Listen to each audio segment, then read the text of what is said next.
Alors pour différencier une dépression ou une démence débutante, c'est souvent assez compliqué parce que, notamment chez les personnes âgées, les dépressions s'accompagnent extrêmement fréquemment de troubles de la mémoire, qui sont surtout des troubles de l'attention ou de la concentration, mais il n'y a pas d'altération de la mémoire à proprement parler. Et les démences débutantes peuvent s'accompagner d'un processus dépressif, soit inhérent à la maladie, soit réactionnel à la perte et au déclin.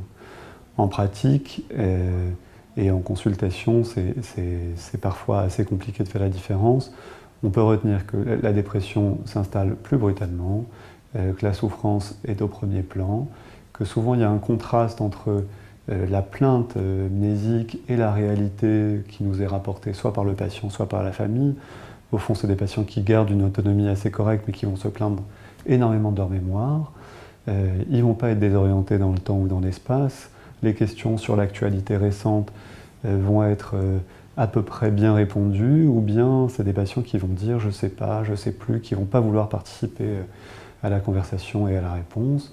Il faudra aller chercher les éléments du champ dépressif, les troubles du sommeil, l'angoisse, le vécu de honte, d'incurabilité, le ralentissement, l'humeur triste, pour aller vers un diagnostic de dépression en priorité.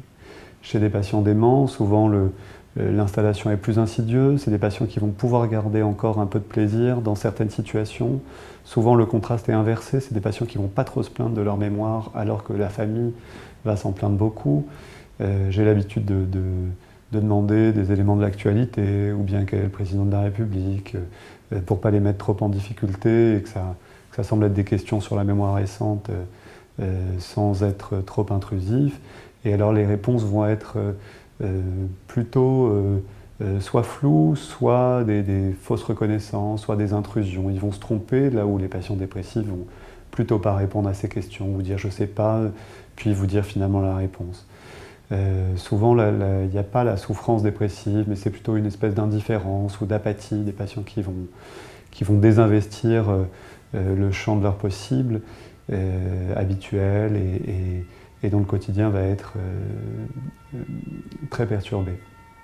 En pratique, il y a évidemment cette question du test diagnostic aux antidépresseurs, qui est une question qui se pose souvent. Les familles ont souvent plutôt envie que ce soit une dépression plutôt qu'une démence. Donc si on doit faire un test diagnostic, alors il doit être fait vraiment en se disant que c'est une dépression, et donc on traitera le patient comme un patient qui a une dépression, on mettra les traitements à bonne dose pendant la durée optimale, on changera de traitement jusqu'à obtenir l'effet escompté. En tout cas, si on a un échec thérapeutique, ça ne fait pas le diagnostic de démence, et l'inverse est vrai, si on a un résultat thérapeutique, une amélioration, ça n'exclut pas l'évolution vers un processus démentiel. De toute façon, chez une personne âgée, toute dépression chez un patient qui n'a pas l'habitude de faire des dépressions doit faire craindre une évolution démentielle et doit faire une évaluation neuropsychologique quelques mois après pour s'assurer de l'absence de démence.